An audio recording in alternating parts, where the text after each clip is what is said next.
channel. First on Venezuela, what can you tell us about this Venezuelan boat that was taken out?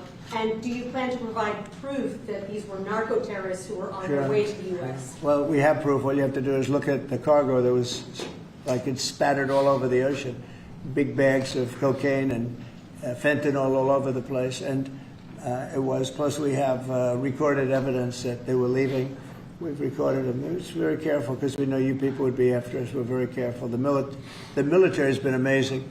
And General Kane showed me a little while ago the clip. But you could actually see it, but you don't have to see it because we have recorded proof and evidence. We know what time they were leaving, when they were leaving, what they had, and all of the other things that you'd like to have. But we have noticed that there are no ships in the ocean anymore. We're seeing that there's like no ships, no, you know, when the first one we went, there were hundreds of boats. Now there are no boats. I wonder why. Meaning no drugs are coming across, probably stopping some fishermen too. I mean, to be honest, if I were a fisherman, I wouldn't want to go fishing. Just a nice, let's take a little trip, because I'd say, man, if maybe they think I have drugs downstairs. I don't want that. I think the fishing business has probably been hurt, but no, there are literally no boats. This was a boat, and we were surprised to see it. Now, what does that mean? That means there's no drugs coming by sea, but they do come by land. And you know what? We're telling the cartels right now, we're going to be stopping them too. When they come by land, we're going to be stopping them the same way we stop the boats. And you'll see that. But maybe by talking about it a little bit, it won't happen. If it doesn't happen, that's good. But they killed 300,000 people in our country last year. And we're not letting it happen anymore. Yeah, Brian. First of all, you've got to... Did they take down the blue tent? Yes, sir, they did. Thank you very much. I appreciate that. Last time he hit me with a blue tent and nobody knew what he was talking about. We found out, right? Found out, right. It was gone the next day, and they had a lot of... Oh. That was not so easy. They had, that's a violent, radical left group. Okay, go ahead. I got peppered with a lot of comments for doing that. They still have their First Amendment right, though. I'm not... You've got an amazing team behind you. You've done an awesome job for D.C. I want to get ahead of a story that I think might come out. You pushed out an email earlier today really showing dozens and dozens of local media in Memphis highlighting all of the violent crime in that city. So they have no problem reporting the crime, but when you show up to solve it, they're going to run around town looking for that one person that says, we don't want Donald Trump in our city. What can you say to the media there in Memphis, Tennessee, to help let them know the people want you there in their city? Well, I'm not sure they found that person, you know, because I saw them doing some interviews, and it looked like they were looking, but they were very, in fact, that producer and that person, I think they lost their jobs, because everybody was saying, we want Trump to be there, they want the people right here to be there. Look, it's very simple. In Chicago, they're getting beat to hell, they're being shot. If you lose 6 or 7 people die over a weekend, they consider that a successful weekend. And when you consider that a successful weekend, that's pretty bad. I had the president of Poland here a few days ago, and we had a news conference. Many of you were here. And I made the statement. I said, you know, we're very happy to announce that it's been over 2 weeks since anybody's been killed in D.C. And he looked at me like, is that supposed to be good? You know, he's looking like, what kind of a place is this? And now it's been a long time, but, and as I was saying it, I said, you know, I'm not sure if that sounds good to somebody. It sounded great to you, but it doesn't sound good to somebody from a country where they don't have violent crime like we have. But now it's a long time since that's happened. We went for years where at least one person was killed. Now, you're not seeing it all. It's like the border. Millions of people a year ago, millions of people poured into our country. In the last 3 months, there have been 0, as reported by largely Democrats, actually. The border is secure. The country is secure. We've got the hottest country anywhere in the world. And I'll tell you, a year ago, we were a country in tremendous trouble, probably a dead country if it continued. So we're very happy about it. And so just, you know, in terms of your question, people have never seen anything like what we're doing, and I think they're very happy, and they want us to be there. They don't want to be mugged. Who would say, gee, I don't want the National Guard? And you need that in terms of numbers. And also, you look at those guys, I looked at them, they're rough guys. They're, you know, the Supreme Court voted recently on merit. We're a merit-based country again. I said they had tremendous courage to do that. We're a merit-based country again. When I looked at the people that were patrolling the streets for the National Guard and for others, I could see we're merit-based. They were rough-looking, they were tough-looking, and they love our country. So that's where we are, Brian. Thank you. Thank you very much. Yeah, please. Yes. Given with all the that's going on with Charlie Kirk's assassination and the left-wing, a lot of left-wing violence going on, do you have plans, and actually this is a great opportunity with all these people here, do you plan on designating Antifa finally a domestic terror organization? Well, it's something I would do, yeah. If I have support from the people back here, I think we'd start with Pam, I think. But I would, if you give me, I would do that 100%. And others also, by the way. But Antifa is terrible. Are there other groups that you can think of? There are other groups, yeah, there are other groups. We have some pretty radical groups, and they got away with murder. And also, I've been speaking to the Attorney General about bringing RICO against some of the people that you've been reading about that have been putting up millions and millions of dollars for agitation. These aren't protests. These are crimes, what they're doing, where they're throwing bricks at cars of ICE and Border Patrol. And they come in with a beautiful new car. They're so proud. It's Border Patrol, ICE, it's got whatever it is. And they're throwing rocks at it. And after 50 yards, it looks like an old beat-up vehicle. It was just brand new. It was just bought for the purposes, and they don't have to take that anymore. I let it be known. We'll take responsibility. They don't have to take it anymore, and they don't want to take it. They were told by a past administration, it became almost a culture, if somebody throws a rock at you, do nothing. If somebody spits in your face, do nothing. And I say, when they spit, you hit. You do whatever you want. You do whatever the hell you want. I watched it so sick it made me. For 4 years, I had to sit home and watch people screaming at policemen and spitting in their face, and they weren't able to do anything. They just had a grin and bear it. They're standing up like a piece of steel. And a woman, in many cases, women, you can see they're professional agitators. I had one the other night. I had 4 the other night, all in one group, total phonies. I started to scream when I got into a restaurant, something with Palestine. And I said, well, I'm doing a great job for peace in the Middle East. I should get lots of awards for that, right? With the Abraham Accords and everything else. But a woman just stood up and started screaming. And she got booed out of the place, too. There were a lot of people in the restaurant. I went there to show how safe, and it was safe. I mean, the woman is just a mouthpiece.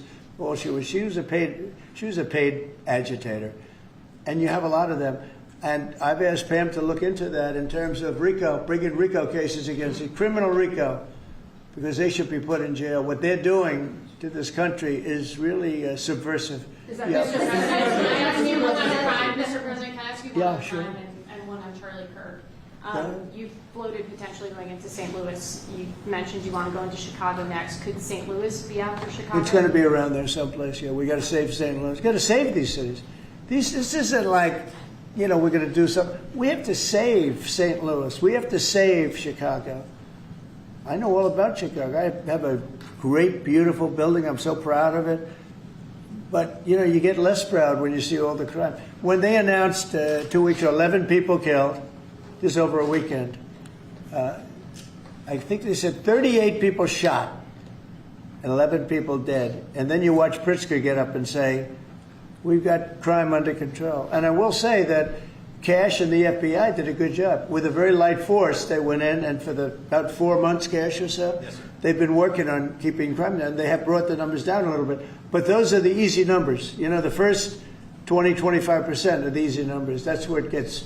Then you have to bring in the big forces, right, which is what we always intended to do. But I think the FBI's done a very good job. In particular, in Memphis and Chicago, they brought it down a little bit. Like 20% and 25%. Well, I guess it's not so little, but we have a long way to go. We think Chicago is going to be next, and we'll get to St. Louis also. And on Charlie Kirk's assassination. And New Orleans we want to get to, too. Your FBI is investigating the potential role of left-wing organizations in the assassination. I'm wondering if you think if Charlie Kirk's assassin worked alone or if he worked with it. I don't know. I mean, I can tell you he didn't work alone on the internet because it seems that he became radicalized on the internet. That's just by watching the same things that you're watching and hearing. It looks like he became radicalized over the internet. And it seems like his wonderful parents brought in a wonderful neighborhood, smart guy, great boards, great marks, great student. And then something happened to him over a fairly short period of time. It looks like he was radicalized over the internet, and it's radicalized on the left. He's a left. We have a lot of problems with the left, and they get protected, and they shouldn't be protected. But as you understand, I think very well from the tone of your question. Thank you very much. Israel, did Bibi Netanyahu speak to you directly to alert you that Israel was going to be striking No. Hamas sites in Qatar? No, he didn't. No, he didn't. Yeah, go ahead. How did you learn of it? Same way you did. Go ahead, please. You mentioned that the shooter was radicalized online. Do you I think believe so. that social But, media by the way, companies... when I say that, that's my opinion. I think he was radicalized online based on what they're saying. Do social media companies bear any responsibility for that? And how does that I'm going to affect have to the ask, I don't know, person? I'd ask Pam that question. I don't know if you or Todd could give an answer to that. Somebody has to bear some responsibility. You know, and President Trump, I've always told parents, you got to watch what your kids are doing on the internet, what they're doing online, what they're listening to, what they're reading. They're all online. They're all on their phones all the time. Parents have got to monitor that because this starts when you're young. This starts when you're young, when you listen to these groups, when you watch these shows. And parents have got to just be vigilant. So sure, that's part of it. And they're meeting kids online who they think are kids, and they can be anywhere in the world and talking to them. And yeah, they are being radicalized. Mr. President, He went bad, and he just went bad very quickly in a sense, because he sort of led a very normal life, a life of, great education, schools, everything else. But somewhere along the line, something happened. Yeah, please. Mr. Thank you, Mr. President. President. How will you send the National Guard into Chicago without the cooperation of the governor and the mayor? Well, if they do cooperate, that's good. If they don't, it's not going to matter to us at all. You know who wants to help us? Police department. They have no respect for the governor. They have no respect for the mayor. They respect us. And we found that in Washington. We haven't had total support in Washington from government, as you know, from everybody. I don't want to say the mayor because she was better than most, but we haven't had great, but we have had great support from the Metropolitan Police. They're like brothers of these people. They're really like brothers. You see that. They work together. And so if the governor wants to support, as I said to Bill, it's going to be his proudest moment, what he's going to do, the governor of Tennessee, what's going to happen with Memphis. In 3-4 weeks, we'll stand together and we'll say, look at this. The crime has almost disappeared, maybe completely disappeared. In Washington, they don't even know how to record it because it's down so much. They've never heard. I heard 87% is down. I said, really? Who are the 13%? Because it's more than that. It's actually more. Hard to believe, right? You're going to have the same results in Chicago. And we hope we have the governor's help, but if we don't, we're doing it without him. And on social media, Mr. President, you had the framework that's been agreed to with TikTok, for example. Will China continue to have a stake in the company, or will it go Well, we to haven't like decided that, but it looks to me, and I'm speaking to President Xi on Friday for confirmation of that, and, frankly, more importantly, a big deal. And we've had very good meetings. As you know, we were in Europe, our people, Scott Bessent and Jameson Greer, and others. And it was a very big meeting with China. And, they're treating us with respect. We treat them with respect, too. But it was very successful. And on top of it, we have what could be a very good deal. Don't forget, I've had more people say, could you try and keep TikTok alive? I use TikTok. I have to admit it. In the election, and look how I did with youth. No Republicans come close. I blew everyone away. If you look back, not so long ago, Romney, he got like 7% of the youth. I got like 8 times that amount. I got tremendous numbers of youth. By the way, I want to say, Charlie helped me, and Charlie was the one. Get on TikTok. He used to say to me, "Get on TikTok." Charlie was unbelievable. So. Probably, and I did. I had somebody named TikTok Jack, and he'd put that camera, he said, just a real quick statement, sir, like 10 seconds or less. They didn't like anything over 10 seconds, but it worked. But Charlie is the one that really, and my son Barron also. And I have to say, Don, Eric, the whole group, it's important. And it can maybe even bring us closer to China. We had a very good meeting with China. I was surprised. I didn't expect it to that extent. And I'm going to speak again with President Xi on Friday. And, you know, I think that'll confirm things up. Who's buying it? I'd like to ask a question on Charlie Kirk and crime. On Charlie Kirk, do you plan to speak at the funeral, and what would your message be? Well, I'm going on Sunday. We're taking a whole plane load and having. I was invited on Saturday, but I said I'd rather save it for Sunday. You know, we're going to have a stadium, and I'll bet that stadium is going to be pretty packed, maybe completely packed. It's going to be big, but I'm going to be at the stadium, and I guess I'll say a few words. I don't know, but I guess I will. But I knew him very well. He was an amazing guy. He was all about young people, getting them started right, and he was like a magnet for young people. They just attracted to him. He loved them, and they attracted to him. His wife is a tremendous person, by the way. He always had great respect for his wife. He got married. I didn't know he was getting married. I heard he got married, and he loved her. He really loved her. She loved him, and I think she'll have something to do with keeping that whole thing going. You know, Turning Point it became a very big deal, and I heard they had like 38,000. So he wanted to get it up to 20,000 chapters. That's a lot. That would have been a lifetime's work. I heard that over the last 4 days, they have 38,000 people 38,000 chapters at colleges, schools, other places. Numbers that, nobody's ever heard of numbers like that. So I think Turning Point could be, through what happened, this horrible act, it could be maybe bigger than it could have ever been had he been there. And I will say this, he'd be very happy if he saw what was going on. And there's some very good people, because I speak at Turning Point quite a bit. And Charlie would call me up. So the last time I spoke to him, he said, sir, and I think it was Phoenix, sir, could you get to Phoenix? This was like in a day. I said, Charlie, I'm the President of the United States. You're calling, asking me if I could speak tomorrow in Phoenix. You can't do that to me, Charlie. But usually I ended up going. He was great. He was a great guy, and he didn't deserve this. He didn't deserve this, believe me. Ilhan Omar, after his assassination, called Charlie Kirk a reprehensible human being. Should be stripped of her committee assignments. I would say, I think she's a disgraceful person. I think she's a disgraceful person, a loser.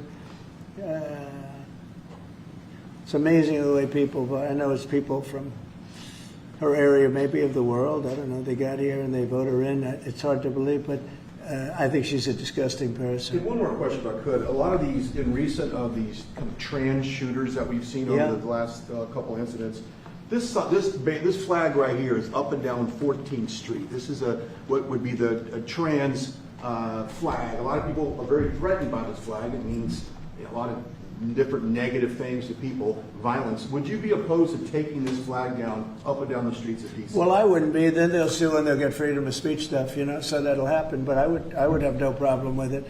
I will say, and Steve might just mention this, Todd, you might mention it too, because we're putting out an order. Freedom of speech means you can burn the American flag, which I think is horrible. But I noticed something over the last little while. As you do this, you start noticing things that you wouldn't normally think. It really causes unrest and violence when they burn American flag. So the American flag, I wanted anybody burns the American flag, go to jail based on freedom of speech, goes to jail immediately. But the freedom of speech protected them, right? And that's been argued a couple of times. And it's one of those things. But you know what? Hasn't been argued, and we're going to be arguing it, I think, very soon, and that's the violence. They incite violence. So I saw it just yesterday, they burned the American flag, and people that were there were fine, and all of a sudden they're going crazy, and there's fist fights. It wasn't in Memphis either. But I will say, it incites violence. And I think you just do the exact same thing. Don't use freedom of speech. Use the incitement of violence. I mean, it's really, you had to see, these people were going at it.